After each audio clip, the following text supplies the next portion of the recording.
Super sneaky manipulators will use these highly toxic tactics to hijack your mind without you even knowing it. And in this episode, we're going to talk about what they are so that you will know it. And that way you will be able to spot them from a mile away. All right, so let's dive in to how we can spot the super sneaky manipulative tactics of highly toxic people and how they hijack your mind without you even knowing it. Insidious tactics that they use, right, to hijack your mind. One of the things that they do, really the main thing I want to talk about, is pattern interruption and many different forms of pattern interruption. And the problem with pattern interruption is that you never get to think.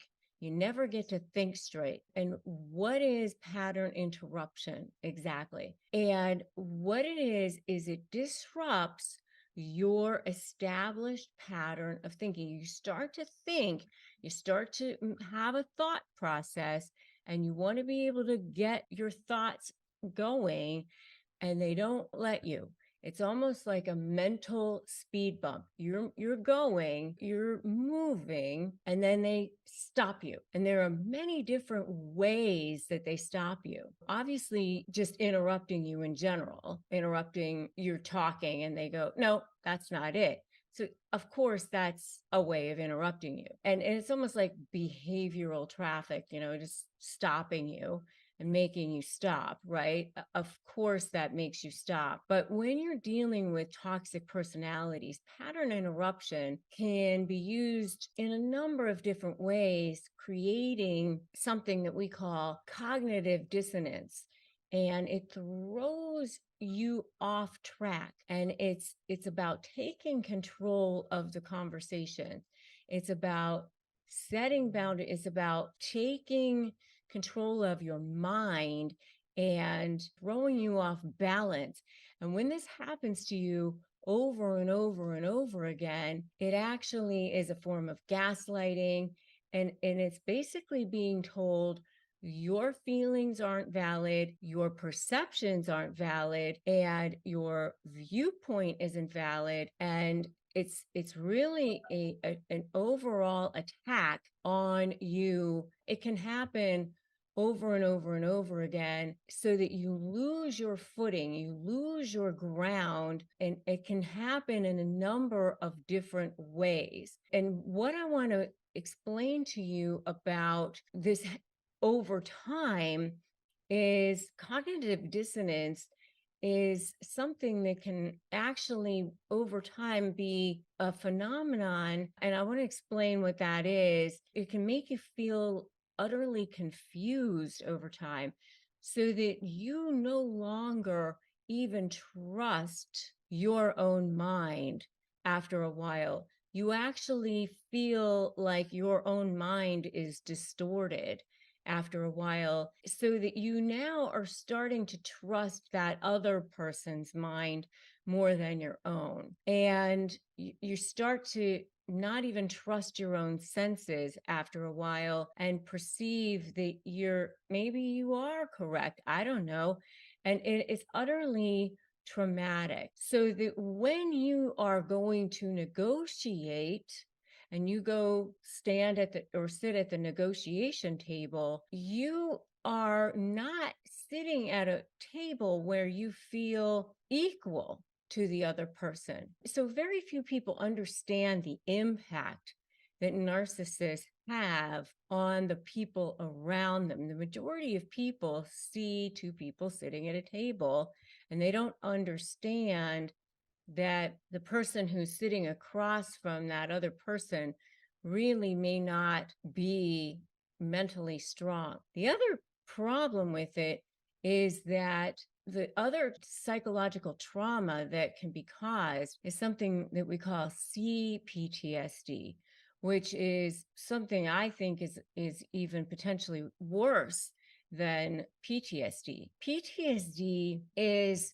something that happens as a result of one incident, such as war or an accident or something like that. CPTSD is complex post-traumatic stress disorder, which is something that happens over time as a result of repeated trauma. And it could be, years that this has happened with a person, especially if you've been in a longer term relationship with a highly toxic person, even if it's a professional relationship, by the way. So people who have CPTSD can experience difficulty with sleep, flashbacks, problems with emotional regulation, impairment in alertness, and have difficulty even performing regular daily tasks if you're re-experiencing issues with that trauma. You can have sometimes problems with migraines, feeling hopeless. It can definitely impact your mental acuity as well. There are definitely issues with problems with this constant issues with this pattern interruption. Now, let me talk about the way that pattern interruption can take place. Interruption can take place in a number of different ways. So you're starting to have your thought, you're starting to talk, and the person will come along and they'll say, "Why are you bringing that up now?" And you're like, "Well, when would be a good time to bring that up?" You're starting to have another thought and they'll say, "But you just literally interrupted me." They'll accuse you of doing the interrupting. And you're like, I didn't interrupt you. And then you start to have the thought again, and they'll say, "Now you're raising your voice." I didn't raise my voice. And again, you try to have the conversation, and they're off topic, off topic, off topic. You never get to have a word in. They're constantly trying to figure out ways you don't get to have your thought. By the way, another way that they'll have pattern interruption is by saying something good. Sometimes you see narcissists, and I've seen this in a professional setting too, where I've, as an attorney, been trying to make a point to another attorney, and they'll just interrupt me and say, "You look really nice today, by the way." Just to throw me off my game, or just be a jerk, just to interrupt what I'm saying. It looks like on the surface they're giving me a compliment, but what they're doing is trying to throw me off my game, trying to make a point that they're not really listening, disrupting my thought. And that's what they do, trying to get you to lose your footing, trying to get you to be confused, interrupt what you're saying, invalidate your feelings. And it's not okay. So, and if you agree with me, put "not okay" in the comments. And by the way, if you are negotiating with a narcissist or somebody narcissistic, make sure you grab my free Crush My Negotiation Prep worksheet at winmynegotiation.com.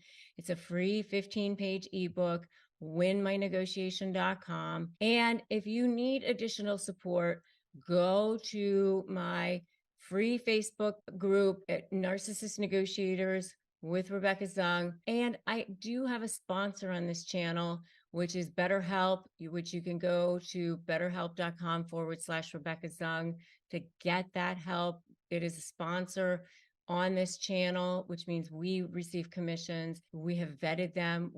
It only recommends services that we trust, doesn't cost you any extra, right? But remember that pattern interruption is effective because it helps them gain control and shift that dynamic, and it disrupts your thinking. It helps that toxic person allow them to gain control. Then they can interject their narrative, and it forces you to be off your game. And then they come in and say whatever it is that they want to say. It shifts their paradigm and puts you in a position of defense. So remember, the key is to stand firm stay in your game, stay in your power, and say, listen, we don't have to have this conversation. If you're going to continue to interrupt me, then we can wait until you're ready to have a conversation where you're not going to interrupt me. Stay firm, set your boundaries. You can just say, we can talk later when you're ready to have a conversation with me, when you're not going to interrupt me, that sort of thing. And I have another video on where narcissists are trying to desperately regain control. It's called 5 Telltale Signs of a Narcissist's Desperate Last Bid to Regain Control, which you can definitely check that out. I highly recommend that you do. But if you're dealing with a toxic personality, learning these tools are incredibly empowering. Regain your boundaries, stand firm, and make sure that you do. And I definitely recommend that you get my book, slaythebully.com, join my launch team, because I delve into all of that there. So make sure that you do that too. Remember that today is a great day to start negotiating your best life. So they manipulate you. You know that they do. But did you know that there's like these little stealthy things that they do to manipulate you? And one of the things that they do, one of the little known manipulation tactics that they use is what I call faux apologies. It looks like they're apologizing to you, but they're not apologizing to you. They are actually using that as a manipulation strategy. They're actually saying, oh, I'm sorry, but it's really a way to future fake you, get you back into their web, get you back into their lair, get you to do what it is that they want you to do, or just to manipulate you back into their web of control. It's not really an apology. It's what I call a faux apology. It's a fake apology. It's definitely a manipulation strategy. Remember, everything they do is a manipulation. When they love bomb you, it's a manipulation. When they apologize to you, it's a manipulation. When they're nice to you, when they are not nice to you, everything they do is a manipulation. So that's number one. Number two is when they ghost you, when they just stop talking to you completely. You know, they've love bombed you, they've gotten you into their web of control. They've said they love you, you know, even if it's a business relationship, and they said, oh my God, we're supposed to be, you know, working together, we're soulmates, you know, whatever it is. And then all of a sudden you don't hear from them. And then you're like, hey, what's going on? And, you know, we were supposed to be doing all this stuff. You're emailing like 50 times a day, and then suddenly you don't hear from them at all. That's a manipulation strategy. I have a whole video on, if you've ever been ghosted or lied to, watch this. You're definitely going to want to check that out. Number three of the little known manipulation strategies that narcissists use is guilt tripping. This is a big one that covert narcissists use. They guilt trip you, especially when they're like acting like, oh, you know, I wish you could have come. You know, it's really, you know, sad that you couldn't make it. That doesn't necessarily seem like a manipulation on the surface sometimes, you know, especially if it's like a family member or somebody that you love or supposed to love you, but it can be a manipulation. And you know, it's sad to hear that sometimes, you know, but it really can be a manipulation, especially if, you know, they know that it's hard for you, or if it's something that you really, it's a difficult situation, it puts you in a precarious situation, but they're guilt tripping you into it anyway. Then that's definitely a narcissistic manipulation tactic. The next one is flattering you. You know, oh, you know, you're so good at this, you're so fantastic, that sort of thing. And they're really just manipulating you into doing something that they know that you don't want to do, that you don't like, you know, or something to that effect, especially if it's really manipulating you into a situation that is maybe toxic for you or something to that effect. That's really when they use flattery. Maybe it's using a combination of things, using flattery to guilt trip you into something. It's flattery in and of itself may not necessarily be bad, of course. Who doesn't like to get compliments? But it's when they use it to manipulate you into something that's not necessarily something that you want to do, or something that's definitely not good for you. So that's number 4. And if you just had enough of their narcissistic manipulation, just put enough in the comments right now. Enough. It's just enough. It's time to stop. It's time to put a stop to it. It's just enough already. All right. So that's number 4. So 2 more. Number 5 is one of my absolute things. It just absolutely gets under my skin. I just cannot take it. And this is changing the subject to evade accountability. This is one of the things that it's like trying to catch a wave and pin it down. I actually have a whole TikTok video on this, and it's actually a reel on Instagram as well. And it's actually short, I think, here on YouTube as well, where I actually did a whole little conversation on this, where it's really a form of gaslighting, where you're trying to have a conversation with them and you're like, hey, I want to talk to you about those text messages, those suspicious text messages. And they're like, why are you trying to bring that up now? And, well, when would be a good time? Oh, you're raising your voice. Oh, I didn't raise my voice. Oh, now you're being just difficult. I wasn't being difficult. It's like you can never get to the subject at hand because they're constantly changing the subject to evade accountability. That is a manipulation strategy. It's a manipulation tactic. All right. So that's number 5. And number 6 is just absolutely going nuclear. They just out of nowhere go from 0 to 100. And you're like, what in the heck is going on? And they do that to create this massive fire over here so that you don't talk about what's going on over here. They just go bat, whatever, crazy, because then you aren't now talking about what's happening over here, right?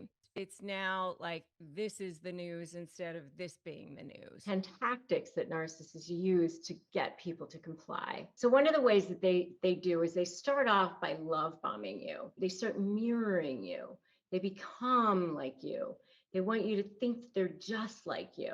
All right. So they even talk like you. They look like you. They even dress like you, sometimes super weird. So that's number 1. They actually study you and they try to be just like you. Oh my God, you must be like my soulmate. Whether it's in business or your neighbor or whatever, they make it seem like you're just like long lost soulmates. So that's number 1. They train you to comply by seeming at the beginning like you were meant for each other. That's number 1. Number 2, the next thing they do is this intermittent reinforcement, this hot and cold. And there's actually a study done by this psychologist named Robert Sapolsky, and he did this study on monkeys, where if these monkeys got a reward every single time, the monkeys didn't even really care. But if they got a reward intermittently, just the anticipation that they were going to get a reward caused the dopamine levels in their brain to rise to the level of cocaine. Like they were so excited about maybe they were going to get a reward. And the fact that narcissists, like they go from hot, super hot, love bomb to immediately cold, ghosting. Who are you? What are you doing? To, oh my God, love bomb, future fake, we'll be together. Oh, cold again. that intermittent reinforcement, that is a way to train you to comply. All right. Hot and cold, number 2. Number 3, isolating you. They start isolating you from the people who love you. I'm the one that loves you the most. I'm the one that gives you the most. Nobody else cares about you like I do. Isolating you from your family and friends. Number 4 way narcissists use to train you to comply is passive aggression. Covert narcissists, they love this. I've seen this myself personally, unfortunately. Ugh. Passive aggression. You know, they say they're going to do something, then they don't do it. You've lost so much weight. I mean, you look pretty good for a big girl. Very passive aggressive. So that's number 4. The number 5 way tactic that narcissists use to train you to comply, micro manipulations. You know, little ways of micro manipulating you, getting you to do things that you don't want to do, forcing you to, you know, you didn't really mean that. DMing you little things in your DM box. Oh, I didn't really mean for you to see that. Dropping little drama bombs. Oh, I don't know if I'm going to be able to make it. My doctor wasn't sure. Oh, I didn't mean for you to see that. Well, I know you don't really care. You know, little micro manipulations, little things like that. That's another tactic that narcissists use to train you to comply. Number 6 is gaslighting. All narcissists love the gaslighting. You're so oversensitive. You're misrepresenting the facts. You are misremembering. We talked about that, don't you remember? And I have a whole video on narcissists' favorite gaslighting phrases. You definitely check that one out. They all love the gaslighting. Number 7. Number 7 is I was only joking, which is a form of gaslighting, but I definitely wanted to highlight it because it is so egregious. When you add like ha to the end of a sentence that is super hurtful, it doesn't make it funny. And I've so seen this with so many narcissists that I really wanted to just specifically highlight it because they definitely use this to train you to comply. It is definitely a tactic that they use, and it's just not good. It's not funny, and it is something that they use to train you to comply. And if you don't think it's funny, I want you to put that in the comments. It's not funny. Number 8. The number 8 way that they use to train you to comply is guilt. Well, I guess I'll just stay here by myself while you go off for the holidays, and I'll just be over here alone. Number 9 is playing the victim. Coverts love to play the victim. It's not fair. It's not fair. It's not fair that you get this and I don't. Or I'm so sick.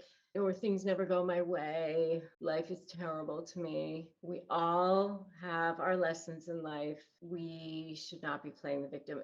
Narcissists love to play the victim. Number 10 tactic that narcissists use to train you to comply. Narcissists love them some flying monkeys.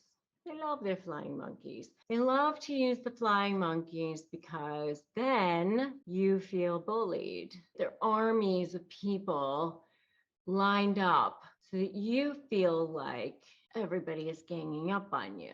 Here's the thing that was like kind of like the aha moment for me. The flying monkeys don't always know that they're being like recruited sometimes. Like a lot of times the flying monkeys are kind of being love bombed by the narcissist too. They're not like in on it a lot of times. So you kind of like can't always like even blame them. Sometimes it is what it is. You just got to like get away from the whole toxic thing. Like sage yourself, sage everything about you, and just get away from the whole thing. All right, let's talk about the secret tactics that narcissists use to control and dominate you. Number 1 is they become the drama king or queen, right? So, you try to talk to them, you try to have a conversation with them about something, and all of a sudden they use these emotional appeals to disguise their false feign. Oh my gosh, how dare you question me? What? You cannot be talking to me. It's the emotional thing. They're trying to prey on your emotions. All of a sudden, you are the victim.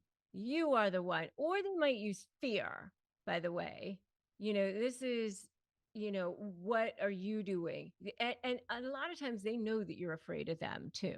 Or they use your loyalty. They use that loyalty to their advantage. They know how loyal you are to them. They never even think about using something like regular logic or regular reasoning. And part of the reason why is because, there is that part in their brain that doesn't work like regular people's brains. During their formation as children, they were subjected to a lot of trauma. When we are subjected to trauma, we are in fight or flight mode. And when we go into fight or flight mode, our brains become saturated with chemicals, cortisol, epinephrine, all of those kinds of things, and adrenaline, that sort of thing. And when our brains are subjected to that over and over and over again, it can actually cause damage to our brains long term. When that limbic system part of the brain becomes activated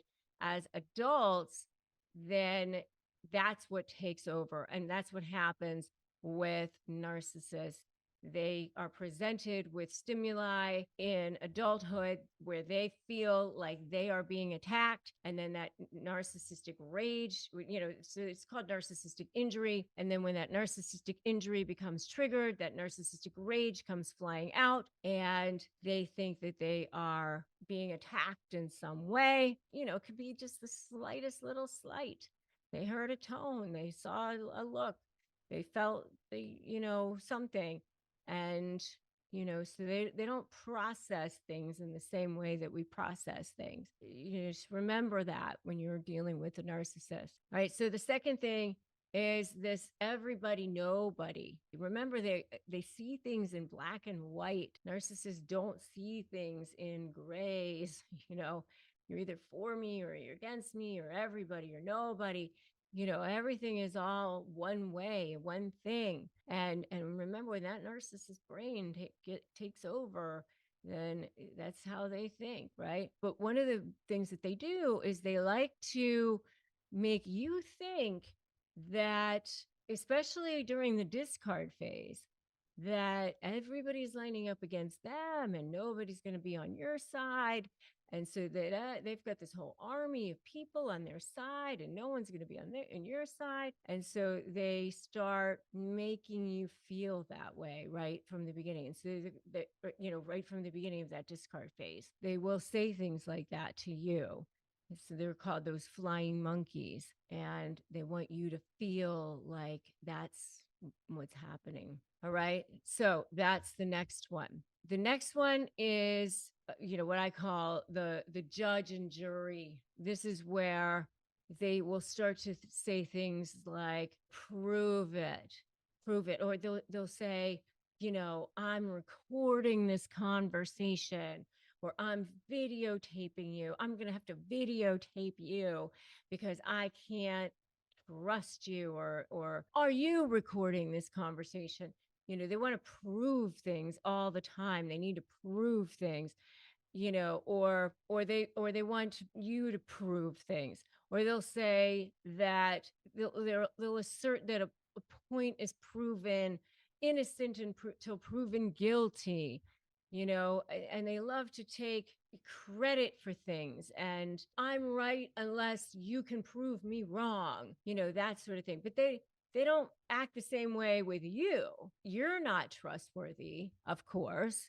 They constantly are attacking you, saying that you're not trustworthy, and all that sort of thing. I mean, constantly. And if you've seen any of this, give me an amen in the comments, by the way. And I'd love to see the other kinds of things that you guys have seen also. Just throw them in the comments. Let me know. The next one is what I call labeling. And they love to label people, and they love to judge. They love to judge, everybody on TV is something. They judge people as they're walking down the street. They judge all the neighbors. Everybody's worse than them. They've got something to say about everybody. That person's ugly, or that person's fat, or this person's a loser, or that person doesn't have any abilities on anything, or this person's a terrible cook. I mean, they just don't like anyone. They really just don't like anyone. And they love to invalidate people because it makes them feel better about themselves, and they just don't feel good about themselves anyway. They hate themselves inside. So as you'll just notice that they're super judgy, so that's another way that narcissists control and dominate you and control and dominate other people. And they'll be talking about you, and they'll be talking about other people as well. Today we are going to guide you through the minefields, guide you through the minefields of the tactics that narcissists use to break you. All right. And, I know that you are feeling maybe broken down. You're maybe feeling disempowered. They want you to feel destabilized. They use these tactics to try to control you. And when you go to negotiate with them or try to communicate with them, which is where I come in, I am a negotiations expert. I'm an attorney. I've helped people in many, many different arenas. And if you don't have my brand new book, Slay the Bully, How to Negotiate with a Narcissist and Win, definitely go and grab that. But, I want to help you transform. In this, they launch psychological warfare on you, right? So they're like these shadowy gladiators. They come on charming. They start off charming, and they try to break your spirit. And one of the weapons that they use is gaslighting. All of them use gaslighting.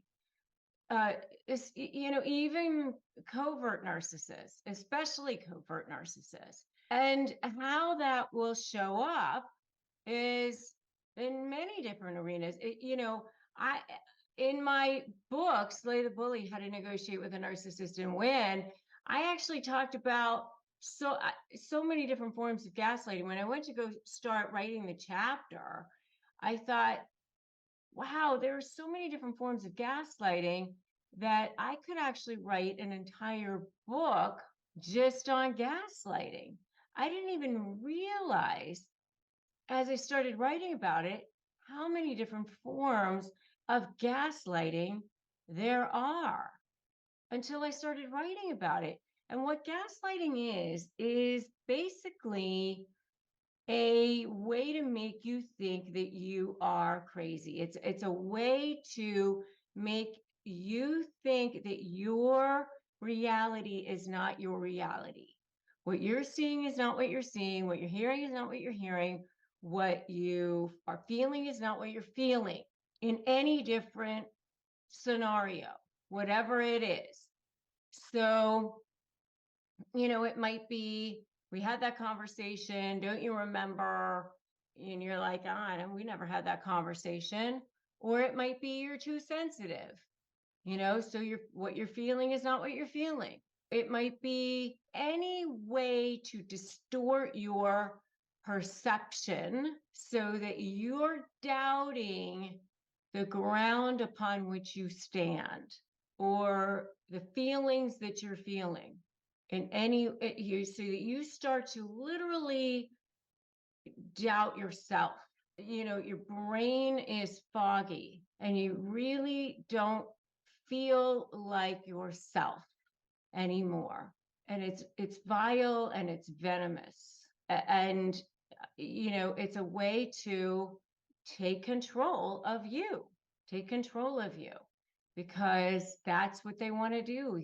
Narcissists are people who don't feel good about themselves. Because they don't feel good about themselves, they want to take control of others through these methods.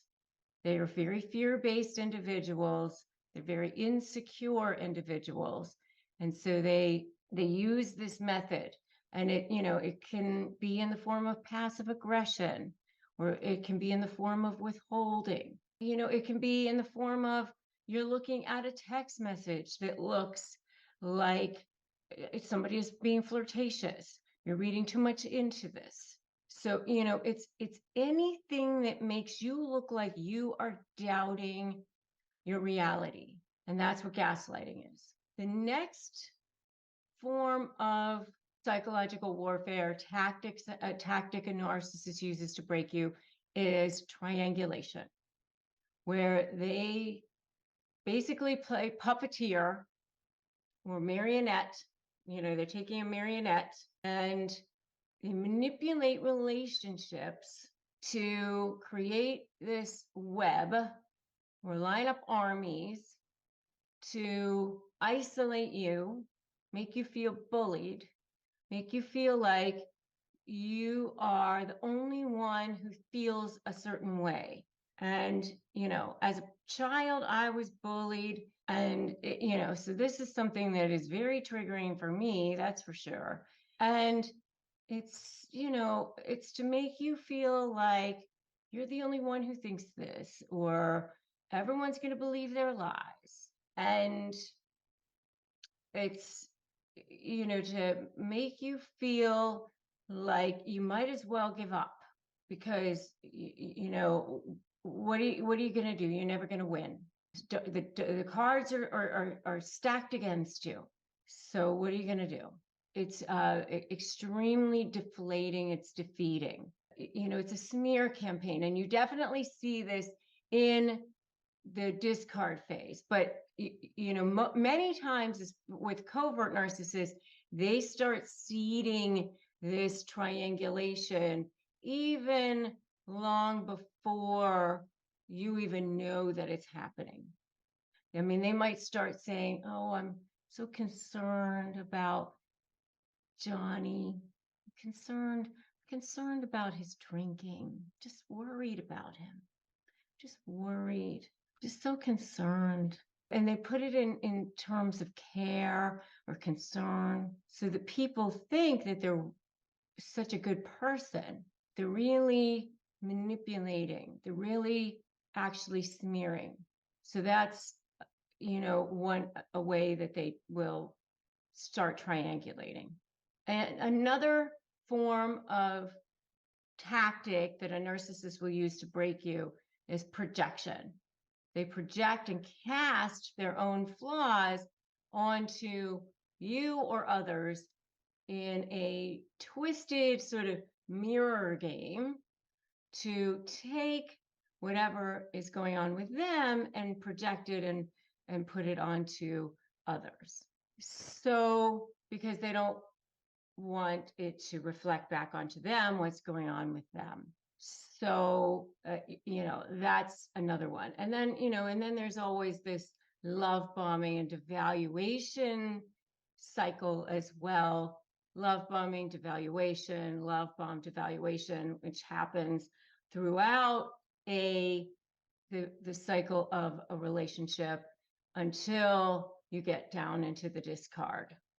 It's the cruel sort of hit of dopamine and then back into devaluation, and then you're craving that hit of dopamine, which is a very, very powerful craving, addiction hit that you are looking for, showering you with affection and casting you out down with scorn. So which of these have you guys faced? I would love to know. Let me know in the comments.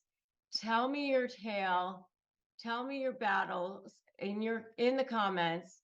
Which story could be your beacon of hope for others?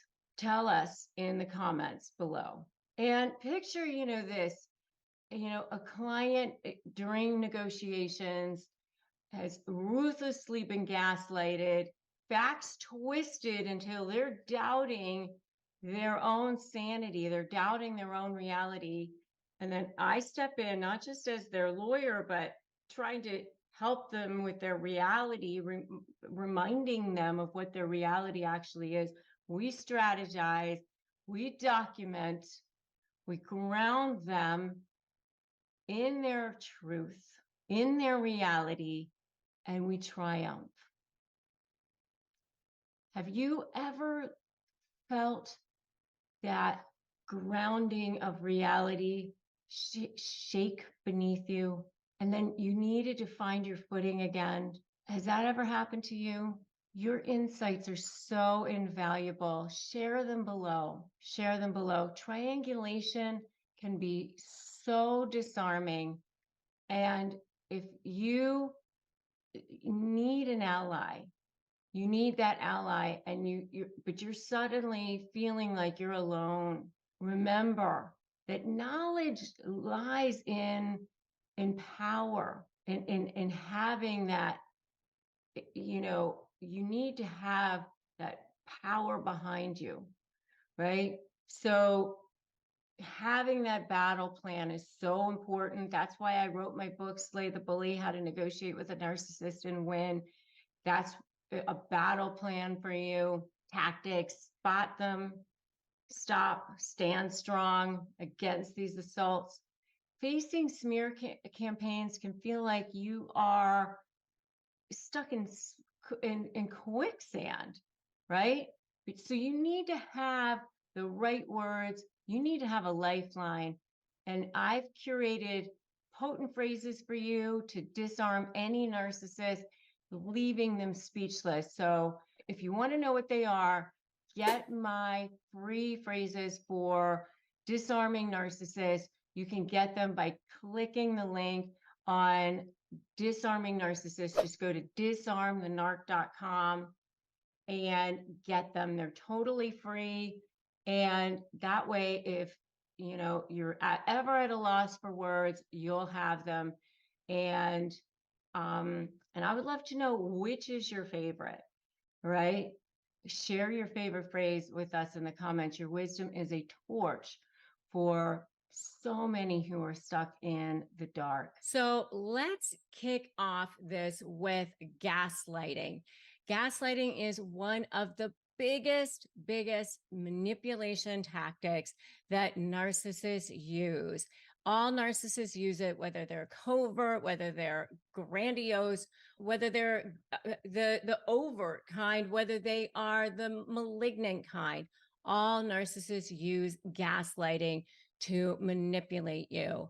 I'm Rebecca Zung. I've been recognized by US News as one of the top 1% of attorneys in the country. I've also written a best-selling book, Slay the Bully: How to Negotiate with a Narcissist and Win. And when I was doing my research, I saw that gaslighting is one of the most insidious types of tactics that narcissists use to doubt your reality and it makes you doubt your perceptions and even your sanity.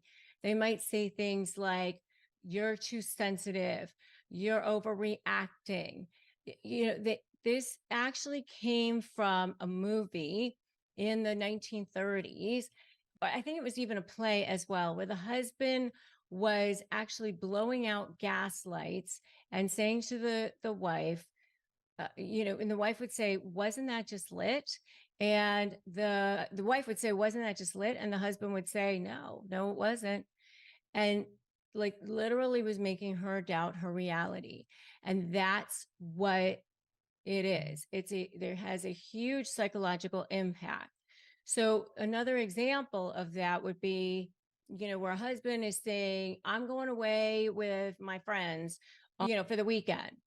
And the wife would say, that's the weekend of our anniversary.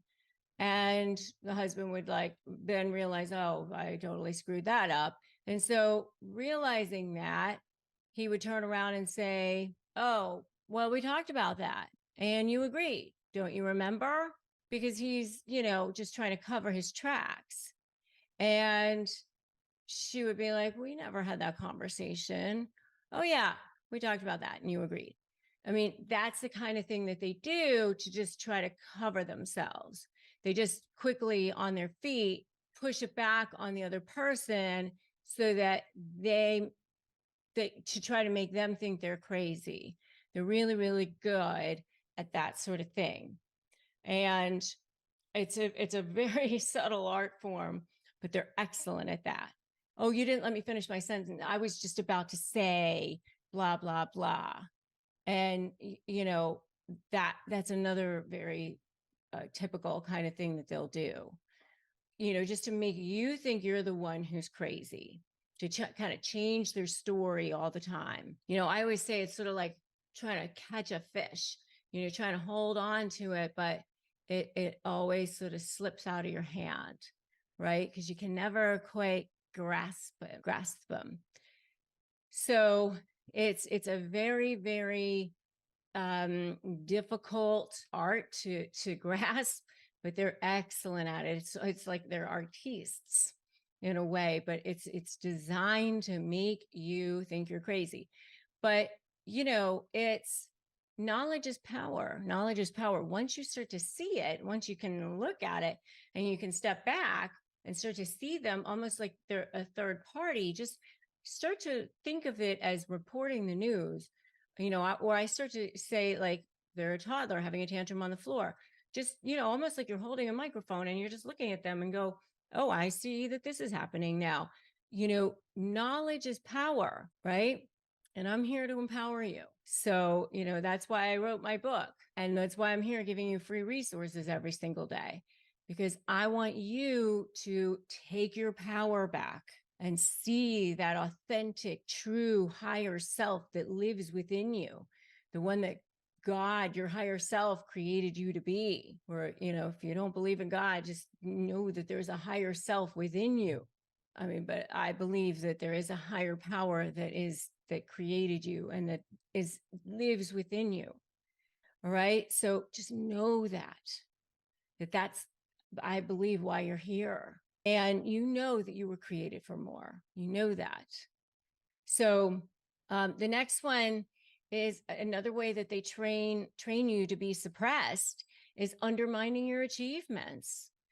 Well, that's pretty good, but I mean, other people have done better.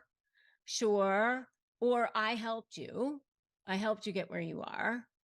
I mean, anyone could have done that. I mean, I had a bigger role in helping you.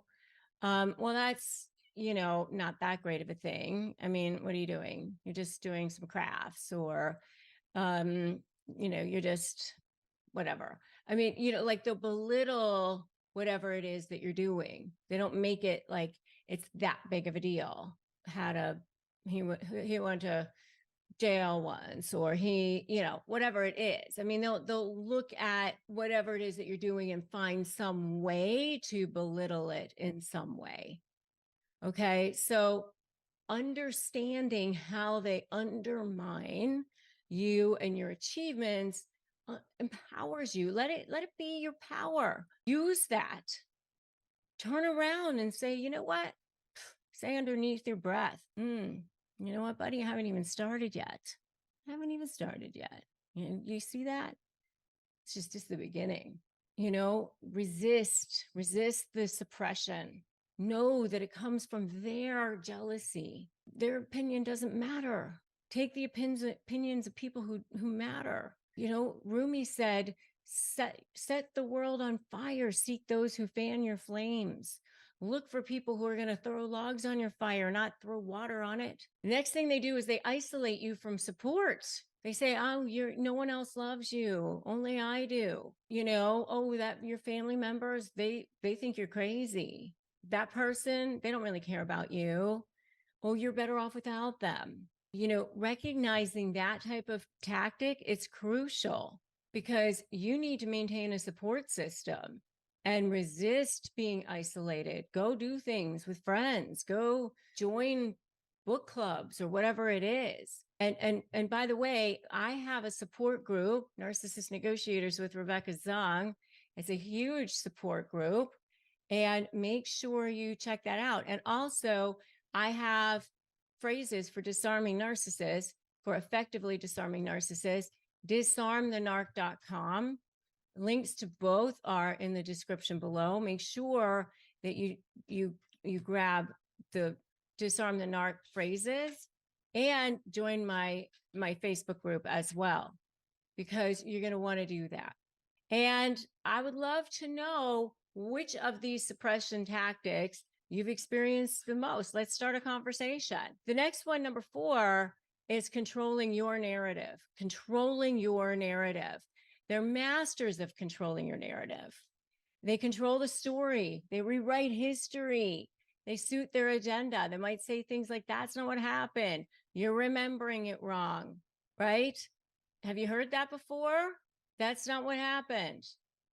Oh, you're crazy. You're out of, you're out of whack, right? Reclaim your truth. You know what happened. Keep a journal if you need to. Tonight, this is what happened. Recount it. Put it in your phone. Resist the narrative that they impose.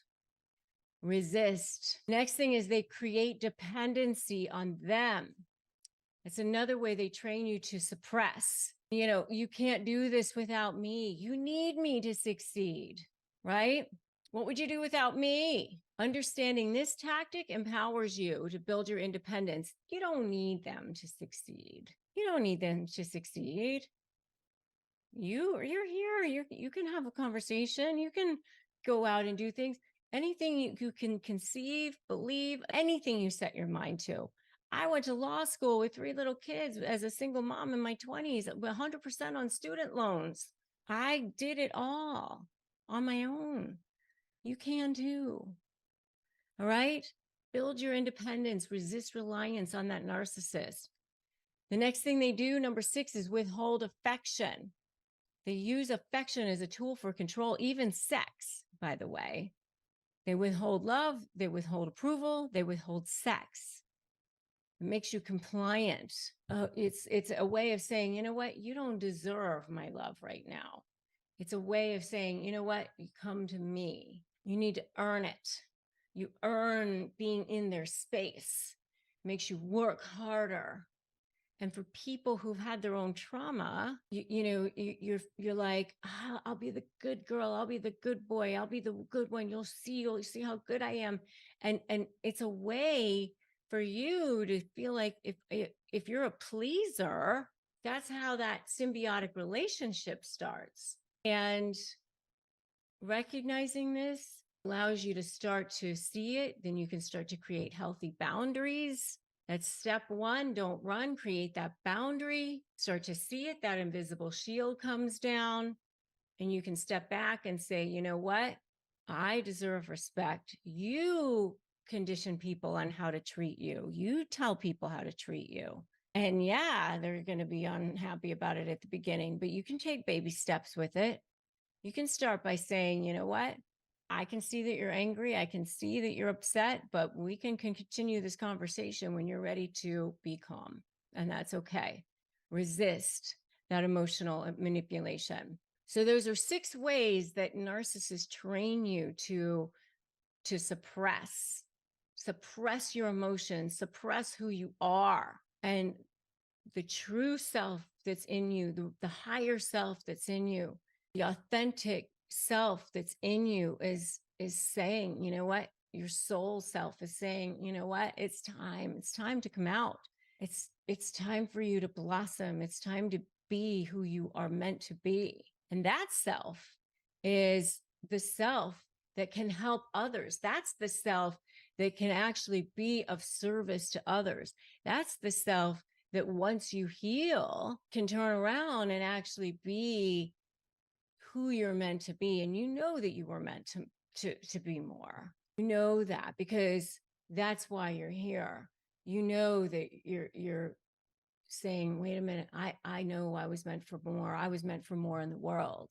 Now, if you're dealing with that pesky narcissist who's probably quite the pain in the neck in your life, then here's what you need to be looking for, because anybody who either has narcissistic personality disorder or just narcissistic traits or tendencies, they tend to employ the same types of tricks to try to manipulate people into controlling them. Uh, it really doesn't matter if they are a covert narcissist or an overt narcissist, they still use the same kinds of tricks. So here are the things that you should be looking for. So number one is shaming and belittling. This is a very, very classic narcissistic trait, because remember that narcissists inside are actually the most insecure. They have absolutely no self-esteem, so they look for it all externally. And so they're looking for people to, of course, make them look good and tell them how wonderful they are. But in that process, they also need to try to make everybody else look worse, because they feel like that that's the only way that they're going to end up looking better. So they shame you, they belittle you, they do it both in public and in private. And sometimes they'll do it under the guise of, oh, I'm only joking, or can't you take a joke, or I'm just trying to help you. They use these hurtful words, and you rely on the fact that maybe one day you will be good enough. But trust me, you are already good enough. Number two thing that they do is try to gather a team. They gather a team against you. It's also called triangulation. And here is where they're going to try to go to the people that they especially think that you think a lot of, or that you might go to for your own advice or help. And they immediately try to get that person on their side. So they try to make themselves look good. They try to make you look bad. They try to gather this whole army of people to make it seem like the whole world is against you. And therefore, if you go against this narcissist, then you're really torpedoing yourself, because all these people are going to think badly of you too, because all these people love this particular person. So triangulation, or trying to gather people against you, is a very typical thing that narcissists do. So the third thing that narcissists do is they try to minimize or undervalue you. And this can often be very, very confusing, because what narcissists typically do is they start off telling you how amazing you are, how wonderful you are, how beautiful you are, how smart you are, how gorgeous you are, how handsome you are, whatever. And so you're sucked in to this, feeling that this person thinks that you're the most amazing thing that ever walked the earth. And so what happens is you're constantly trying to find that place again. Like, how did I have that? How can I get back to that? Because what happens is the relationship starts to erode, and they start to belittle you. They start to say, it looks like you're putting on weight, or maybe you're not that smart, or, they just start to undervalue you. So like, let's say you've done a lot for that person, and they'll minimize your contributions or the things that you've done, that make it seem like it's not that big of a deal, or they could have done it themselves, something like that. So it just never feels like you can catch back up to whoever that person was that loved you or thought you were amazing back in the beginning. Are you recognizing these traits so far? If you are, give me an amen in the comments. Okay, so the fourth thing that they do is they try to play the victim. And this can also feel confusing, because they start off seeming like so strong and that they can really take care of themselves, but then they'll start to say things to make it seem like you're doing something to them. Like, see, I can never get through to you. You never understand me, things like that. And this is especially something that covert narcissists do. And I have a whole video on covert narcissism in relationships, and I will post a link to that below. You're definitely going to want to check that out if you think that you're dealing with a covert narcissist. But remember that playing the victim, they're always sicker than you. They always have more on them than you do. They're always put upon.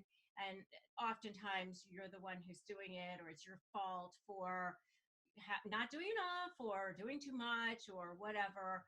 but they are always the victim in whatever it is. Okay, the fifth thing that they do is gaslighting. And what gaslighting is, if you don't know, I know this is one of those terms that gets thrown around quite a lot, is that they say things or do things to make you think that you were crazy. So, as I explained in my video on covert narcissism, it came from a movie, and the husband was blowing out these gas lights, and the wife would say, "Oh, wasn't that just that lamp just lit?" And he would say, "No, it wasn't." And so he was trying to make her crazy. So that's where the term comes from. And so what narcissists will do is they'll say things to you like, "Oh, we discussed that and you agreed." Or, "We had that conversation. I'm sorry, there must have been a misunderstanding on your part." And you know that there was never a misunderstanding, or you didn't have that conversation. But sometimes when people are saying that to you over and over again so many times, you really do start to question your own sanity, which is exactly what they want you to do, because the narcissist wants you to be fully reliant on that person for your self-worth, for your self-esteem, for everything, so that they have total control over you. Okay, the sixth thing that they do is controlling behavior. So, if you're in a relationship with this person, they usually want to be the one to pay the bills, or they want to control all of the aspects of everything, how things look in your home, how the bookshelves are organized, just really everything. They might want to control what you wear, something like that, or who you're seeing, everything about you. And the reason why they do that is going back to the gaslighting conversation, and that is that they want total control over you and over everything that you're doing, so that you are completely reliant on them for all of your needs and all of your self-esteem, which of course they're going to strip from you. And so you end up feeling like you're losing yourself in these relationships. And the last thing they do, and remember, this is just a menu of the main things they do. There may be others, but these are the main things that narcissists do to try to manipulate people. The last thing, number 7, is the project and deflect. So, in other words, basically, they're going to blame you for all of their own behavior, because they have to remain flawless, and they're never wrong. So, if you ended up going the wrong way in the car, then it's definitely your fault. If too much money was spent that month, then that was your fault too. Or if you're working with this person and a project didn't get done on time, then that was your fault. Even if it was their fault because they didn't give it to you on time or whatever, they'll never see that. Narcissists generally don't apologize, and they never take responsibility for their actions. So they're going to project it onto you, so that you can be the one that's the target, and you're the problem, and you're the one that's triggering their anger. And it's honestly, it's like a black hole that you will never fill, because you're always going to be the problem, and they're always going to have problems. So you're constantly trying to catch up to fix things that are never going to be fixed. There's never going to be an end to what needs to be fixed, or in you or for them. So if you are dealing with a narcissist, first of all, I'm sorry.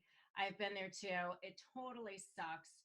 And the thing that I really need to tell you, and I've dealt with them in my own personal life, in business and in other areas, and also as an attorney, I've represented them. I've had them on the other side. So I understand this personality very, very well. And the thing that I have to tell you is, you have to take appropriate measures to try to get them out of your life, because it's going to start affecting your health, not only your mental health, but your physical health as well.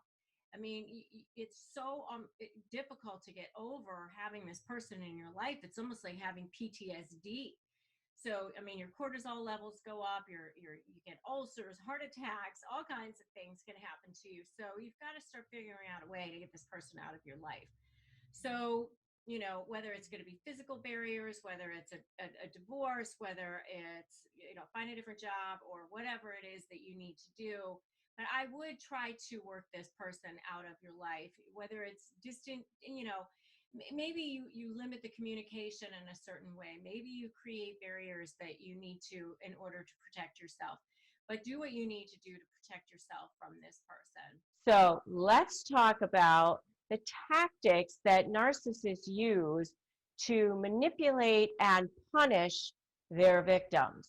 So the first thing that they do to even be able to be put in a position of being able to manipulate and punish their victims is they love bomb. And I talk a lot more about love bombing in my video on love bombing, so check that out if you want. But really what it is they are extremely charismatic. One of the hallmarks of narcissists is they are very likable to the outside world. They're like the greatest salesmen on earth in a lot of ways. They are extremely intelligent. They are masters at reading people. So right from the beginning, they are reading you to see how they can best kind of worm their way into your lives and put themselves in a position to be able to do things like this. Because it's not like they come along being abusive. You would never have gotten into that relationship with them if they just came on that way. They come off seeming perfect for you. And even when you're not in a romantic relationship with these people, maybe it's just a business relationship, they still come off as if they were like a gift from heaven. Like you can't even believe how wonderful this person is. You know, if it's in business, they are the perfect business partner for you. They have all the right contacts.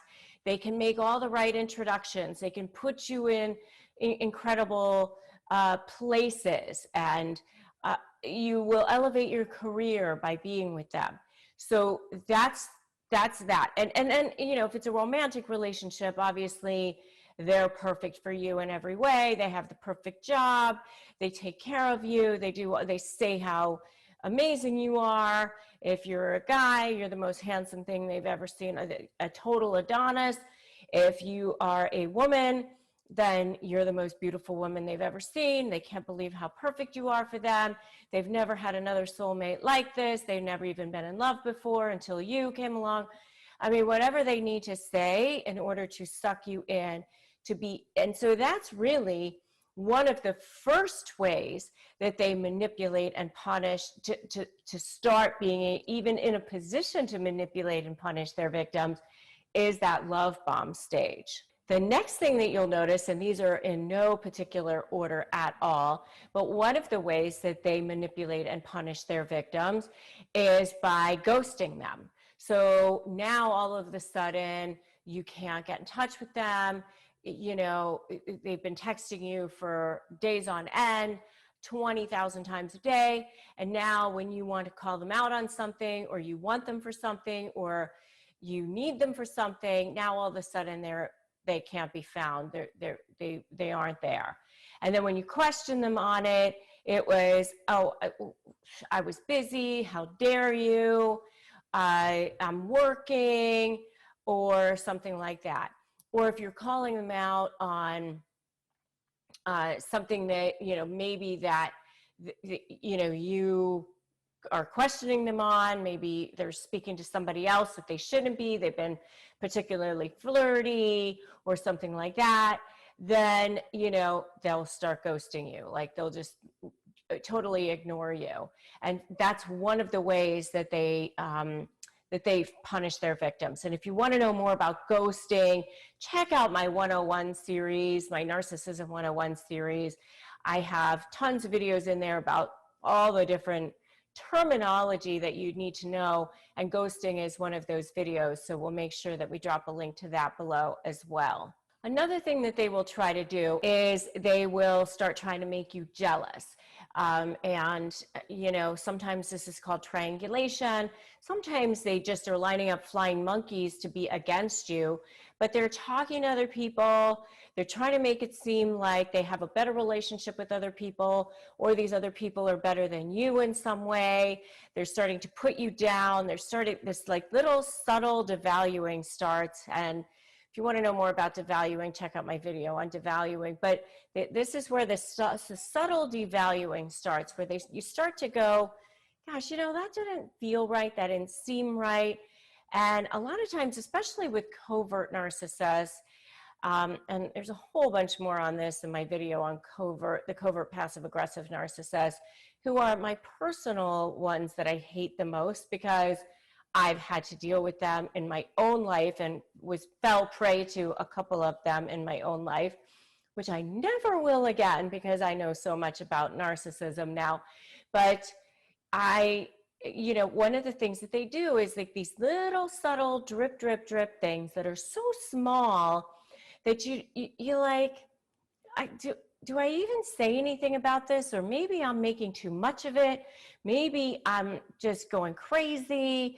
It's oftentimes death by 1,000 cuts, where you just think, well, that didn't seem right. Or maybe they are just, talking to this person because they have a work relationship with them, or because they're trying to build a better relationship with our neighbors or our friends. And maybe I am making too much of it. Maybe I'm reading too much into it.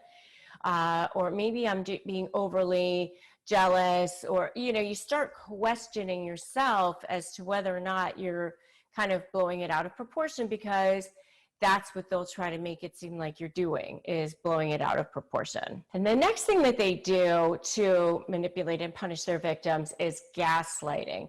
And I have a whole video on gaslighting. And this is something that all narcissists do. And they do it, by the way, not just to you, but they kind of gaslight everybody.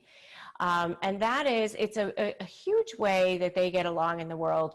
And that is like, even though you're looking at evidence and you see facts of something, they basically, and what conversation you had, they make it seem like that's not what you're seeing, that's not what you're looking at, that's not what you heard, that's not how it went down, you're remembering it wrong, you are taking something out of context, you are, even if you have an email or something. I mean, this is one of the things that happened in my relationship with one of the narcissists I was dealing with. It was, even though I had an email that said, this is what the conversation was, and mine was in a business setting, the person came back and was like, oh, we talked about this and you agreed to blah, blah, blah. And even though the email didn't even say that, but they just will say, well, but that's a conversation that we had, or whatever, you agreed to that. And of course it's something you would never agree to, but you start to slowly lose your mind. And that's what happens with gaslighting. You just are starting to slowly lose your mind. And if this is exactly what you have seen in your relationship with the narcissist, I want to see an exactly in the comments. Just give me the word exactly in the comments. And the next thing that they do is they go straight from degrading and insulting you to love bombing you again. And sometimes this is called hoovering. And it's especially, you see this like during the birth of the smear campaign, during the discard phase, whether you're discarding or they're discarding. And sometimes they start this long before the actual discard happens, because they're either expecting you to discard them eventually, or they're expecting to discard you eventually.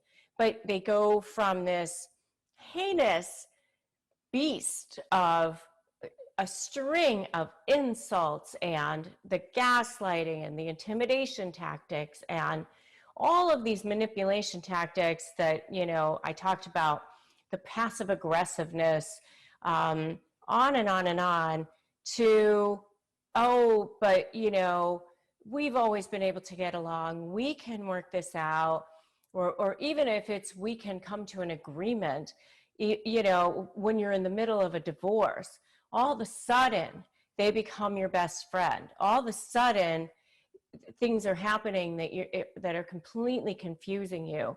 And they do that again to manipulate you, because they want to get you away from your lawyer, or they want to get you away from your therapist, or they want to get you away from whoever it is that they think now has some other form of control over you. And why do they do that? First, yes, of course, they want you to do what they want you to do. But it all comes back to narcissistic supply, which is the holy grail for narcissists. Everything they do is driven by that narcissistic supply. It's like the rat in the maze that's going for that cheese. That's exactly what they're going for all the time. And one of the things I say about narcissists is, even though they are absolutely the most horrible people to deal with on the planet, they are actually very simple to understand.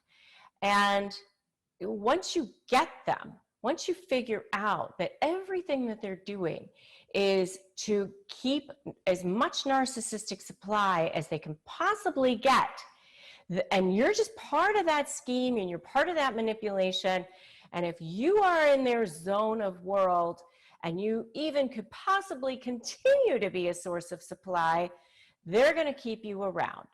So when you're going to negotiate with the narcissist, that's one of the things that you need to remember the most, is that everything that they do is driven by narcissistic supply.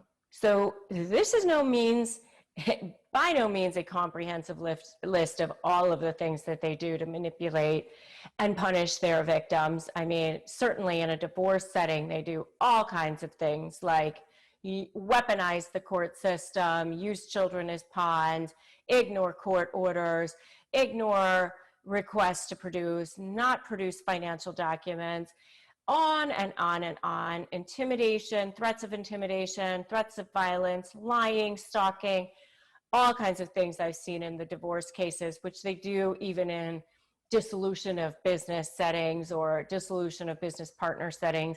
They act the same way that they do in regular life, only on steroids and 1,000 times worse. Let's talk about negotiating with these narcissists, okay? I mean, you've done a lot of negotiating in your career. You're working on a big deal right now that you're negotiating.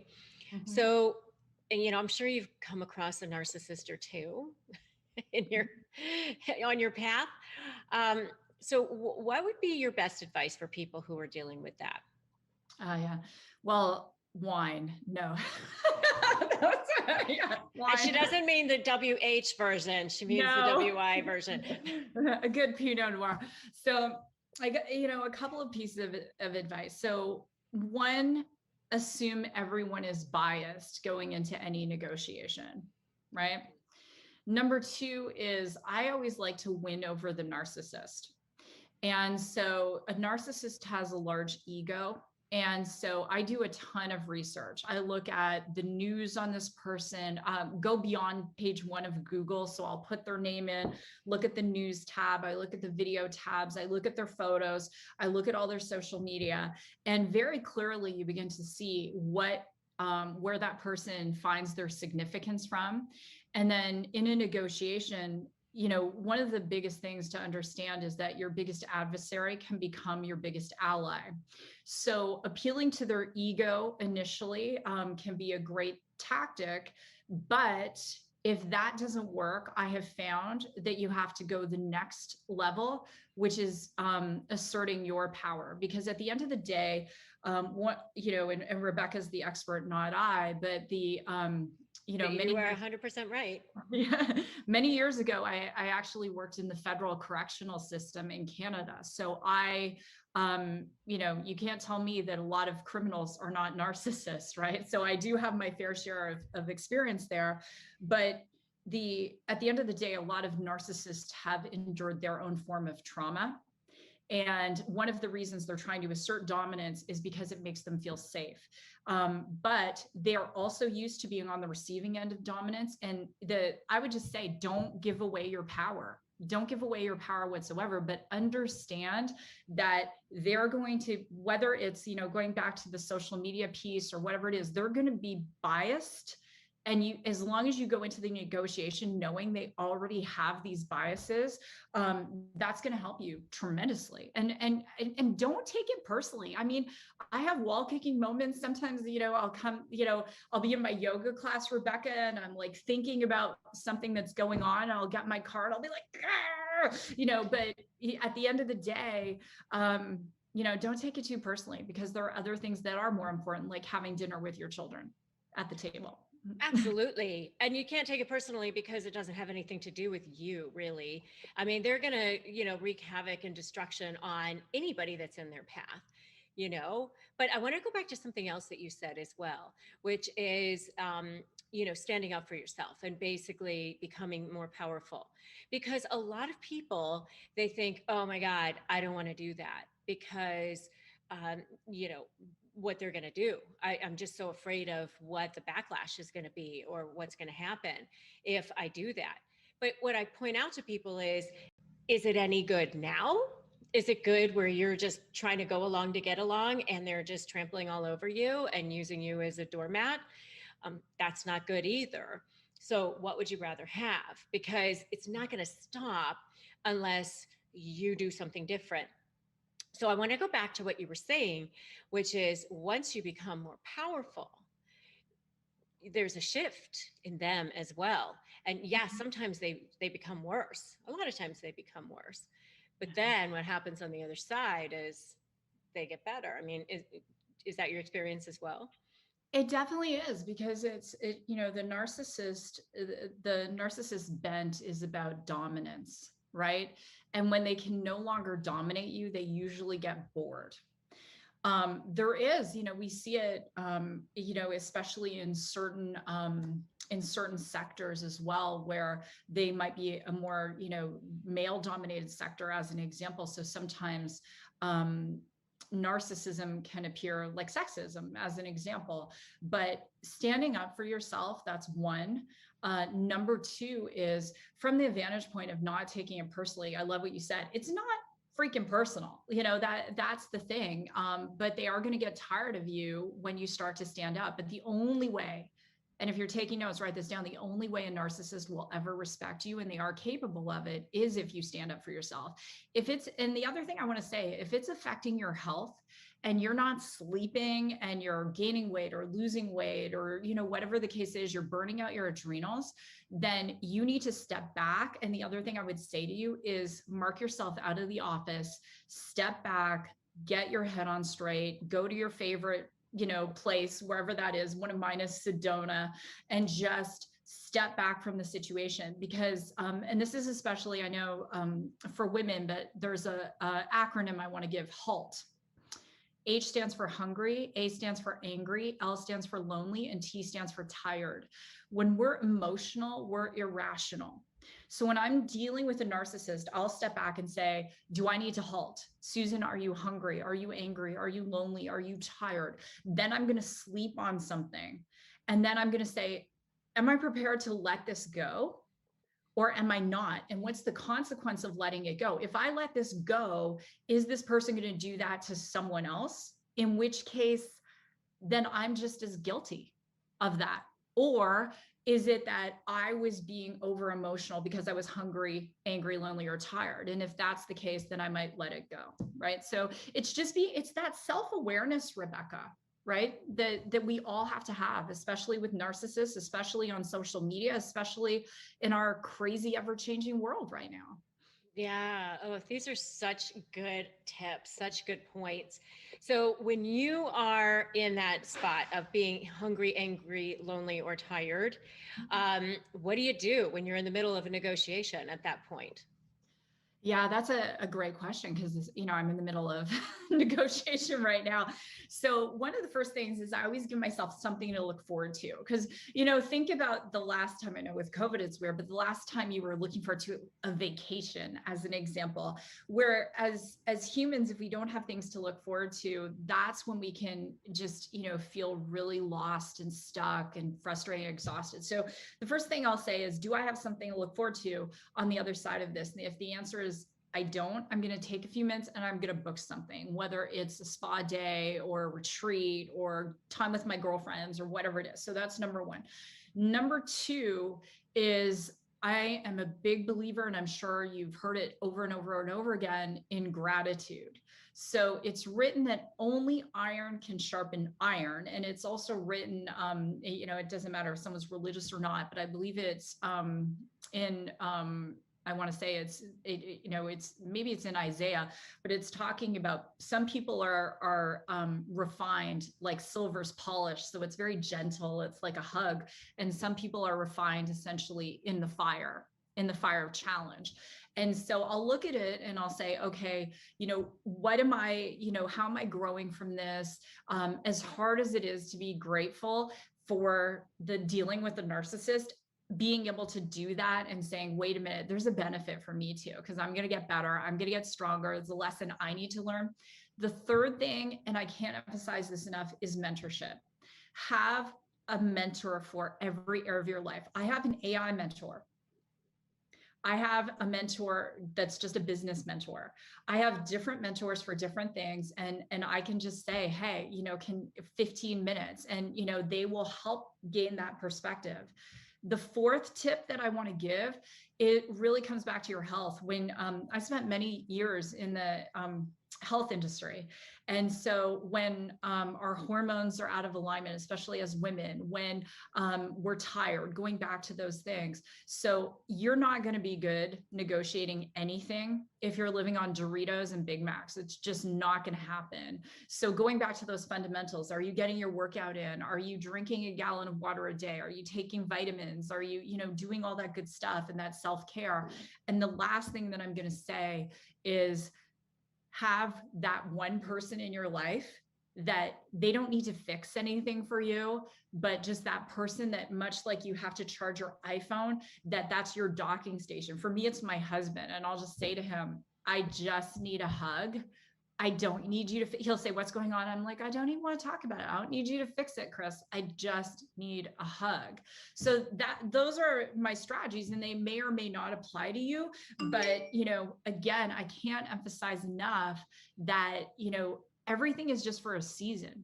And who are you going to be on the other side of it? Unless you learn how to negotiate with narcissists, they're just going to keep showing up in different forms, women and men. Rebecca, when you were on my show, we talked about that. Women are narcissists too. Right? Oh yeah, totally. Well, the two I had to deal with were both women, actually. So yeah. And I love what you're saying about me using it as a learning experience, because that's basically what I've done. I mean, I was talking about negotiation for years as a lawyer, and I wrote a book on negotiation. And I was thinking I'll do some videos on negotiation. And it wasn't until I had this aha moment that I realized I was dealing with two narcissists in my life, not romantically, but in ways that caused enough drama, trauma, and chaos, that I realized, oh my God, I can actually start applying this. And that's, how I've created all that I've created. So in a way, I guess I should thank the narcissist, but I can, namaste them over there, away from me, not near me. People are either teaching us how to be or how not to be. True. And if you look at, anyone, myself included, do we have things we've done in the past that might have been construed as narcissism? You're darn straight, right? But one of the things you said when you were on my show, Rebecca, is that a narcissist will promise, and they'll make you feel amazing initially, and then they rarely ever live into those promises. And if even if the sins of the past do not have to be the sins of the future. And even if after watching this, you go, okay, I'm committed to not being like that. Just be your word, be that person who makes people feel grateful. I was dealing with a narcissist the other day, and one of the things that I did afterwards, because I was so tempted to just like, just like tell 5 million people about what was going on, but I wasn't going to do that because I'm a professional. But I stepped back and I actually sent my kids gratitude messages. Because you have to take away the power over that narcissist, over your life. And if you're ruminating on it and you're not sleeping, they have so much power in your life. And the fastest way, as I said earlier, is to make someone feel better, to be, live into that gratitude. Shopify helps millions sell billions around the world through their digital courses, through their digital products, at the touch of a button, on their smartphones, on social media, however they want, including me.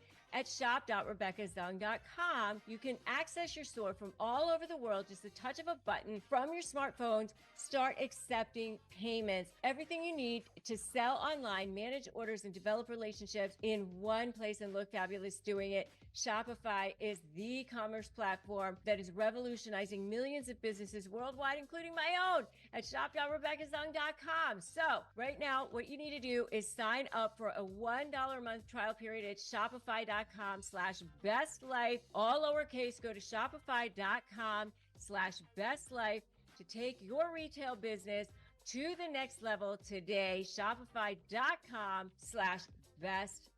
This show is sponsored by BetterHelp. If you're feeling totally drained right now because energy vampires have got you down, sucked the life out of you, I get it. I've been so where you are. And I can tell you that therapy has been one of the best gifts I've ever given myself during the worst times of my life. It has taught me how to love myself again so that I can set the boundaries I need to so that I can feel like myself again. So if you're thinking of starting therapy, I encourage you to give BetterHelp a try. It's entirely online, it's convenient, it's flexible, you can suit it to your own schedule. You just fill out a brief questionnaire and you get matched with a therapist. And if you want to switch therapists at any time, you can. So find your sweet spot with BetterHelp. You just visit BetterHelp.com/negotiate today to get 10% off your first month. That's BetterHelp, HELP.com/negotiate.